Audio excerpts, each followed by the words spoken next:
Bonjour à tous et bienvenue sur notre plateau. Aujourd'hui, pour bien vendre son entreprise, il faut savoir la valoriser. Alors comment le faire au mieux? Que faut-il faire ou ne pas faire? Pour en parler avec nous, Johan Bouldet de Finance Conseil, bonjour. Gaylor Gravelot du cabinet e-Transaction, bonjour. Bonjour. Et enfin Xavier Delabarrière, expert comptable chez ECL Direct, bonjour.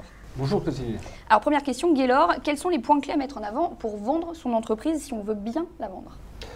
Il y a un ensemble de points effectivement à regarder, qui va caractériser effectivement le fonds de commerce et sa valorisation. Il y a des éléments très importants, ça va être déjà l'emplacement, le chiffre d'affaires par exemple des 3 dernières années et sa récurrence, le loyer commercial et de voir un petit peu où on en est par rapport au bail commercial, l'agencement, ce qui fait partie d'un élément important du fonds de commerce, est-ce qu'il y a des travaux à prévoir, des agencements et des investissements supplémentaires qui vont arriver, et bien sûr le potentiel de développement.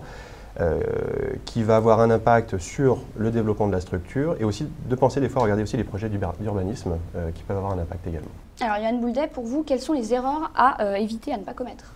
On va survaloriser puisqu'on s'aperçoit aujourd'hui que les acquéreurs, puisque nous nous positionnons côté acquéreur, ont un regard très précis sur la valorisation des cédants et les dossiers sont grippés quand on n'est pas au juste prix. Alors quel conseil est-ce que vous donneriez par rapport aux dossiers que vous voyez passer dans votre cabinet?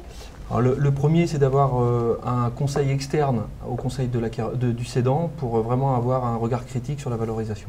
Alors je me tourne vers Xavier Delabarrière qui va nous donner le point de vue de l'expert comptable. Oui, alors comme le disait Gaylor, la principale difficulté c'est que souvent le cédant surévalue le bien qu'il souhaite vendre.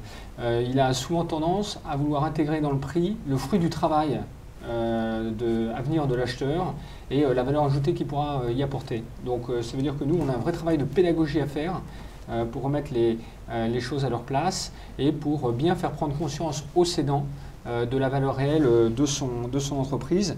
Il faut faire une analyse objective et pour ça, il est quasiment impossible de faire une opération sérieuse sans passer par un cabinet de conseil type e-Transaction ou Finance Conseil qui font ça au quotidien. Donc se faire conseiller, c'est le point important. Merci messieurs d'avoir été avec nous et puis à très vite sur ce plateau.